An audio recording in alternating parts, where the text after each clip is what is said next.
Hai, Assalamualaikum warahmatullahi wabarakatuh. Hari ini topik kita agak misteri kerana apa yang kita nak bicarakan berkaitan dengan hal akidah dalam kehidupan kita seharian. Jadi dalam mata pelajaran pendidikan Islam tahun 6, kita akan membahaskan kali ini tajuk jauhi perkara syirik.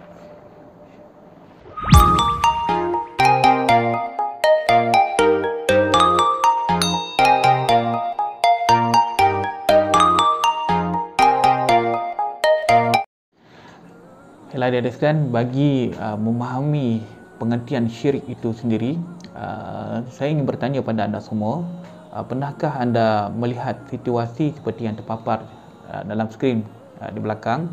Adakah pernah anda terjumpa pokok yang diikat, pokok besar misalnya yang diikat dengan kain kuning dan diletakkan dengan colok makanan dan sebagainya, ataupun dibusut ataupun di mana-mana tempat yang dipercayai keras dan dilakukan pelbagai ritual seperti pemujaan dan juga perbuatan bertemu dengan dukun, pawang, pomoh dan sebagainya. Adakah anda pernah melihat situasi ini dalam kehidupan anda seharian? Okey, bagaimana pula dengan situasi di belakang ini?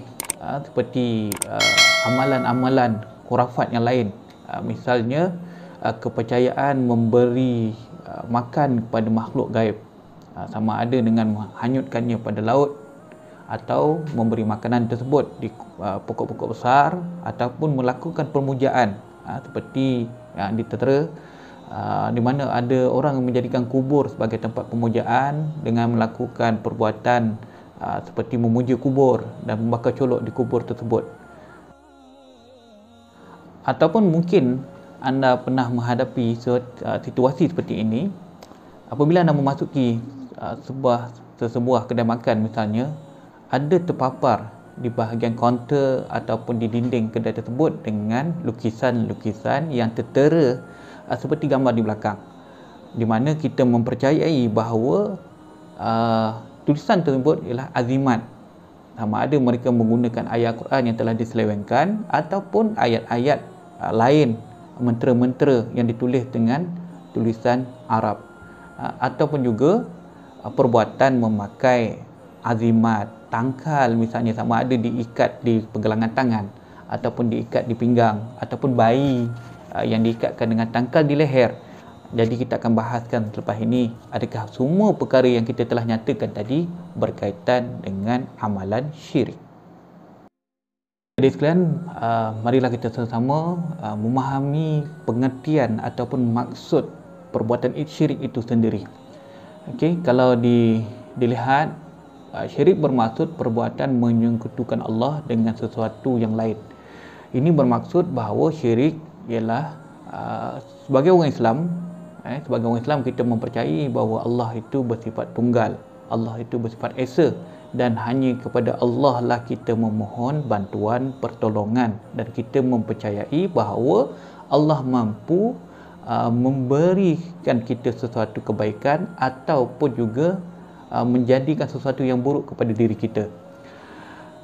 Perbuatan syirik ini terjadi apabila orang itu asalnya dia mengaku dia beriman pada Allah Subhanahu Wa Taala, tetapi dalam masa yang sama dia menyekutukan Allah, iaitu dia menduakan Allah dengan cara dia mempercayai bahawa ada juga suatu kuasa lain yang sama tarafnya, yang sama hebatnya dengan Allah Subhanahu Taala, di mana dia beriman dengan Allah Taala, dia mengaku beriman dengan Allah Taala, tapi dalam masa yang sama dia juga percaya ada lagi satu kuasa lain yang dia juga rasa sama hebat, sama kuat, dan dia memohon bantuan daripada kuasa tersebut. Ini yang dimaksudkan dengan syirik.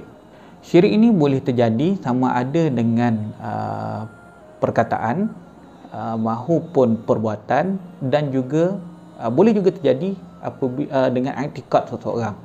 Sebagai contoh, kalau dengan perkataan, anda kata dia mengeluarkan perkataan yang mengakui kekuasaan kuasa lain yang lebih hebat daripada Allah SWT, dia telah melakukan syirik.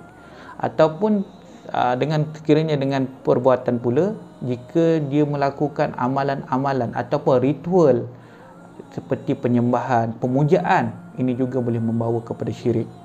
Dan i'tiqad, iaitu dengan kepercayaan dalam dirinya telah berubah, di mana dalam dirinya sendiri dia merasakan ada satu kuasa lain yang boleh diharapkan untuk dia meminta bantuan, pertolongan, ataupun kuasa tersebut boleh memberi mudarat pada orang lain ataupun pada diri dia. Dia rasakan itu lebih hebat ataupun sama dengan Allah Subhanahu Wa Taala, maka ini juga dianggap sebagai perbuatan syirik. Adik-adik sekalian, hukum melakukan perkara-perkara syirik ini hukumnya ialah haram dan dia dianggap sebagai dosa besar, di mana Allah Subhanahu Wa Taala telah menjanjikan azab yang sangat pedih pada orang yang melakukan kesalahan perbuatan syirik ini. Dalil larangan perbuatan syirik ini terdapat dalam surah Al-Baqarah dalam ayat yang ke-22, di mana Allah Subhanahu Wa Taala berfirman, Bismillahirrahmanirrahim, fala taj'alu lillahi andadan wa antum ta'lamun. Sadaqallahul azim. Maksudnya, maka janganlah kamu mengadakan bagi Allah Subhanahu Wa Taala itu sebarang sekutu, padahal kamu semua mengetahui bahawa Allah itu bersifat Tuhan yang Maha Esa. Adik-adik yang dikasihi sekalian, sebagai rumusan untuk bahagian pertama tajuk jauhi syirik ini, apa yang boleh kita imbaskan kembali, kita telah mengetahui bahawa syirik itu adalah satu perbuatan menyekutukan Allah dengan yang lain, atau dalam arti kata lainnya, seorang yang mengaku beriman pada Allah SWT tetapi dia tidak meletakkan sepenuh kepercayaan, keyakinan, permohonan, pengharapannya pada Allah SWT kerana dia turut merasai ataupun mengakui wujudnya satu kuasa lain yang mampu menandingi ataupun sama dengan kekuasaan Allah. Ini yang diartikan sebagai perbuatan syirik. Dan syirik ini juga boleh berlaku sama ada dengan perkataan, perbuatan dan juga i'tiqad. Jadi secara kesimpulannya, segala paparan yang kita telah tengok pada awal-awal video ni tadi, seperti perbuatan memakai azimat, memakai tangkal, perbuatan memberi makan pada makhluk-makhluk gaib sebagainya, yang ini dalam arti kata lain, perbuatan tersebut ialah satu perbuatan syirik kerana orang yang melakukan amalan tersebut mengakui sebenarnya, sama ada dari sudut perkataan, sama ada dari sudut perbuatan, bahkan sama ada dari sudut i'tikadnya, dia telah mengakui bahawa ada satu kuasa lain yang menandingi ataupun sama dengan Allah Subhanahu Wa Taala. Jadi tinggalkan perbuatan syirik, jauhi amalan-amalan yang boleh menjerumus kita ke dalam perkara-perkara syirik. InsyaAllah kita bertemu lagi dalam bahagian 2 tajuk jauhi syirik ini pada masa yang akan datang. Yang baik itu datang daripada Allah SWT, yang lemah, yang kurang itu datang dari kelemahan dan kekurangan diri saya. Saya sudahi dengan wabillahi taufiq wa hidayah. Wassalamualaikum warahmatullahi wabarakatuh.